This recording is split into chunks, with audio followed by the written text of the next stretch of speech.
Let's get to this proposed NFL rule changes. And of course, I'm not talking about the new number or the fact that you can wear a 00 or that the Philadelphia Eagles are bringing back their Kelly green uniforms, which I think are cool. I could give a rip if the players wear zero or not.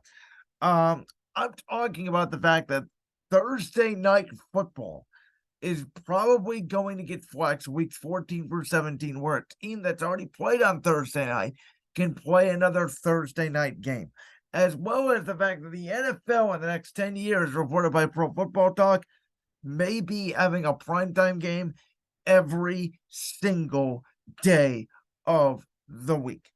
We have said this on Brandon's World for years now, ever since really COVID, when the NFL proved how dominant they are, when the NBA went to that stupid looking bubble, when Major League Baseball put cutouts in the stands.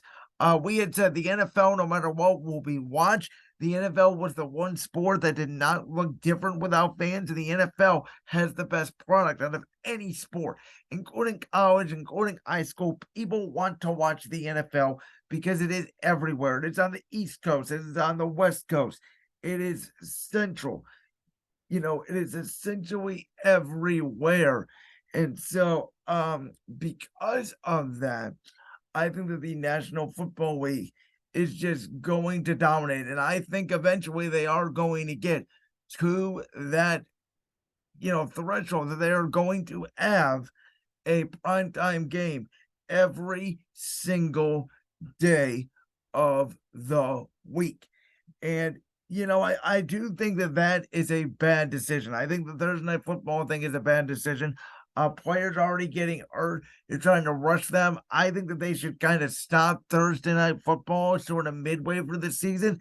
Do it earlier in the season rather than later in the season, because as we get later in the season, more players are getting injured. But the primetime game too, like on a Tuesday or Wednesday, it's the same thing. Do you really want your NFL team playing Tuesday or Wednesday and then going to back and having to play Sunday? I get it. You did it one time during the COVID season, but rosters were also very expanded during that year because of everybody that had to deal with COVID. And so, if you're going to do that, in my opinion, I think that you have to get a lot of expanded rosters. Right now, we know the roster is expanded to 55.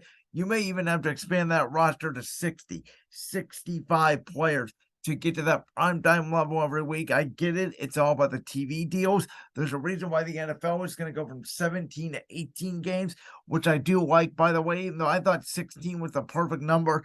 If you're going to go to 17, to me, just go to 18 because you have to have an even number. You have to have 500 football. I just don't like having an odd number at the end of the season personally. But with that said, the NFL is a giant. They will do whatever they want. And listen, the NBA is on TV almost every single night. Tuesday, Thursday, TNT. Wednesday, Friday, Sunday, ABC, ESPN, even sometimes Saturday night, ABC, ESPN. Baseball can be on every night if they wanted to, if they could just figure out the schedule and market their stars. The NFL, though, is a different sport. We know the trends of hockey players, right? We know how tough NHL players can be. Imagine National League football players that are in a car crash once a week for 70 plays a game, getting up and doing that then on a Tuesday or Wednesday or Thursday. NFL players need routine, and so Thursday night games take players out of their routine. Usually veteran teams and veteran coaches do better on Thursday nights because they know how to handle players' bodies. It's why players like the Thursday night and then that extra bye week, or in London and then that extra bye week. Which, speaking of London, it sounds like the NFL is going to expand, and they're going to expand into Germany and London and everywhere overseas. And the NFL is going to have 40 teams potentially in the next 10 years as well, which will help with those primetime games. And listen, I'm all for expansion, but I don't think it should be overseas. Don't really like the travel. And the more you expose these teams in a prime time, you're taking away the prime 1 o'clock slot, which I do not love. And listen, if a team is bad, are you really going to flex out a Tuesday night game for another Tuesday night? I just don't know. I think the NFL has big dreams. I think it's going to happen eventually, but I don't know to the extent that it's going to be every single night. I have said too, like if they wanted to, they could go Friday or Saturday night. I get there's some broadcast regulations there with high school and college football, and you don't want to, take away from the college product, which people watch for the draft, as opposed to the NFL on Sundays. But again, the NFL can do whatever they very well may please. Do you like that clip from the Brands World podcast? If so, make sure you go down there and hit that subscribe button. While you're down there hitting the subscribe button, make sure to also hit the notification bell so you never miss another upload. And make sure you check out all the other clips from the Brands World podcast right here on YouTube.